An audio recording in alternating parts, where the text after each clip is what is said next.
పిల్లలకి muffins cup cakes అన్న చాలా ఇష్టం కదా. సో మరి ఈరోజు పిల్లల స్పెషల్ కప్ కేక్స్ లేదా మఫిన్స్ అన్న అనొచ్చు. మీరు చాలా సింపుల్ అండి. అవన్ ఉంటే సరిపోతుంది, మీరు సింపుల్గా చేసేయచ్చు. అవన్ లేకుండా మీరు చేసుకోవాలి అంటే నేను ఆల్రెడీ మీకు మన పాత వీడియోలండి అందులో మీకు చూపించాను 2 టైప్ ఆఫ్ కేక్స్. కానీ అవి కేక్స్ కాదు, మనం స్టీమ్ చేసి చేసాము. మీకు గుర్తున్నాయో లేదో ఒక్కసారి ఫ్లాష్ బ్యాక్ వెళ్ళి చెక్ చేయండి. మరి ఈరోజు మనం స్పైసీ మఫిన్స్ చేయబోతున్నాము.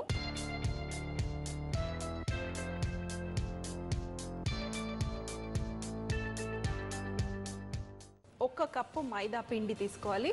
1 కప్పు మైదా పిండికి అన్ని సగం సగం తీసుకోవటమే. సో మరి ఇక్కడ 1 కప్పు మైదా పిండి, దీనికి సగం కప్పు బటర్. ముందుగా మనము కేక్స్కి లేదా మఫిన్స్కి ఫస్ట్ మనం బటర్ని షుగర్ని క్రీమ్ చేసుకోవాలి. అలాగే 1/2 కప్పు షుగర్, పౌడర్ షుగర్ అయినా తీసుకోండి, లేదంటే మీరు రెగ్యులర్ షుగర్ తీసుకున్నా సరిపోతుంది. రెగ్యులర్ షుగర్ తీసుకుంటే మీరు కొంచెం మిక్సీ జార్లో వేసుకోండి, పొడిగా అయిపోతుంది. చూడండి ఇలా. ఎప్పుడైనా కేక్స్ చేసేటప్పుడు బటర్ రూమ్ టెంపరేచర్లో ఉండాలి. 1 గంట ముందు తీసి బయట పెట్టారనుకోండి, ఇలా సాఫ్ట్గా ఉంటుంది బటర్.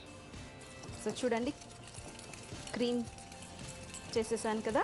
కాస్త షుగర్ కరగాలి అంతే. అదే మీరు పౌడర్ షుగర్ వేసుకున్నారనుకోండి ఈజీగా కరిగిపోతుంది.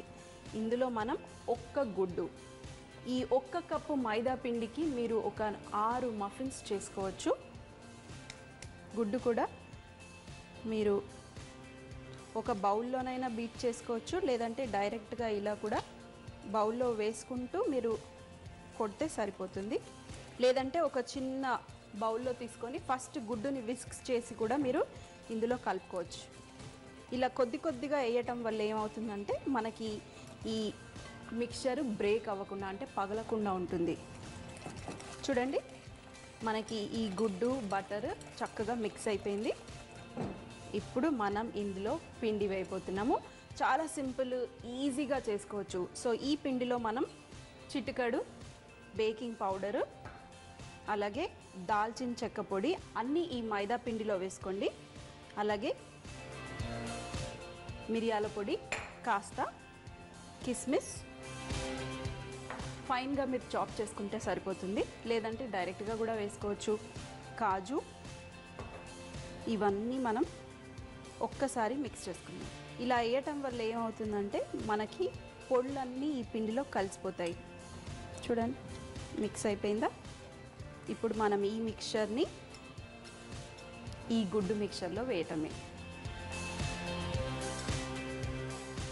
వేసేసి మిక్స్ చేసేసుకుందాం. ఇప్పుడు మనకి గట్టిగా అయిపోతుంది, ఎందుకంటే మనం 1 కప్పు పిండి వాడుతున్నాం కాబట్టి. మరి మాయిశ్చర్ అనేది లేదు కదా. సో మాయిశ్చర్ కోసం మనం బటర్ మిల్క్, అంటే మనం మజ్జిగ వాడుతున్నాము. మీరు మజ్జిగైనా వాడుకోవచ్చు, పాలైనా వాడుకోవచ్చు. కొన్ని మఫిన్స్లో మజ్జిగ వాడతారు, కొన్ని మఫిన్స్లో పాలు వాడతారు. సో మరి నేను ఈరోజు మజ్జిగ వాడుతున్నాను. ఒక చిన్న కప్పు ఫస్ట్ కాస్త వేసుకొని మనం మిక్స్ చేసుకుందాం. ఆ తర్వాత అవసరం అంటే ఇంకాస్త వేసుకోవచ్చు. మరి మన మిక్స్చర్ మిక్స్ అయ్యాక లాస్ట్లో కాస్త జాజికాయ, స్పైసీ మఫిన్స్ అన్నాను కదా, మరి కొంచెం మరీ స్పైసీగా ఏం ఉండదండి. మనం షుగర్ కూడా వేసాం కదా, స్వీట్గా కొంచెం ఆ ఘాటు తగులుతూ చాలా టేస్టీగా ఉంటాయి. నేను ఇంట్లో చేస్తూ ఉంటాను అప్పుడప్పుడు, మా వాడి ఫ్రెండ్స్ వచ్చినప్పుడు. మరి జాజికాయ వేసుకున్న తర్వాత కూడా ఒక్కసారి కలిపేసేయండి. మిక్స్ అయిపోయింది, మనకి మఫిన్ బ్యాటర్ రెడీ. మరి ఇవి బేక్ చేయటం కోసం మీ దగ్గర చిన్న చిన్న మఫిన్ మోల్డ్స్ ఉంటే అవైనా తీసుకోండి. మనకి మార్కెట్లో ఇలాంటివి సిలికాన్ మోల్డ్స్ దొరుకుతున్నాయి. మీరు అవి కూడా ఒక్కసారి తెచ్చుకున్నారనుకోండి, మనకి లైఫ్ లాంగ్ మనం వాడుకోవచ్చు ఇలాంటి మఫిన్ మోల్డ్స్. మరి ఈరోజు నా దగ్గర సిలికాన్ ఉంది, లేదంటే మీ దగ్గర ట్రే కూడా ఉందంటే మీరు ఆ ట్రేలో కూడా చేసుకోవచ్చు. మనం ఇప్పుడు వేసేసుకోవటమే. ఫస్ట్ ఈ విస్క్ తీసేసి ఇలాంటి స్పాచులా కానీ, లేదంటే మనం ఇంట్లో అయితే చెంచాలతోనే కదండి, ప్రొఫెషనల్స్ అయితే ఇలా స్పాచులా తీసుకొని వేసుకుంటారు. దీంట్లో ఫిల్ చేయండి. మరీ ఎక్కువగా ఫిల్ చేయొద్దు, ఎందుకంటే మనం గుడ్డు వేసాం కాబట్టి కొంచెం పొంగుతుంది. ఇలాంటి సిలికాన్ మోల్డ్స్ ఉన్నాయనుకోండి, మీరు బటర్ రుద్దాల్సిన అవసరం ఏమీ లేదు. మనకి ఈజీగా మఫిన్స్ అవ్వగానే బయటకు వచ్చేస్తాయి. చూడండి, మన మఫిన్ మిక్స్చర్ మఫిన్ మోల్డ్స్లో వేసేసాము. ఇప్పుడు ఇవి రెడీగా ఉన్నాయి బేక్ చేయడం కోసం. మరి ఎంత టెంపరేచర్లో బేక్ చేయాలి? 180 డిగ్రీ సెంటిగ్రేడ్లో ఒక 10 లేదా 12 నిమిషాల వరకు ఈజీగా బేక్ అయిపోతాయి. మీకు బేక్ అయిందా లేదా అని తెలియాలంటే ఒక చిన్న టూత్పిక్ తీసుకొని మీరు దూర్చి చూస్తే నీట్గా వస్తే మన మఫిన్స్ రెడీ అయినట్టు. సో మరి బేక్ చేసే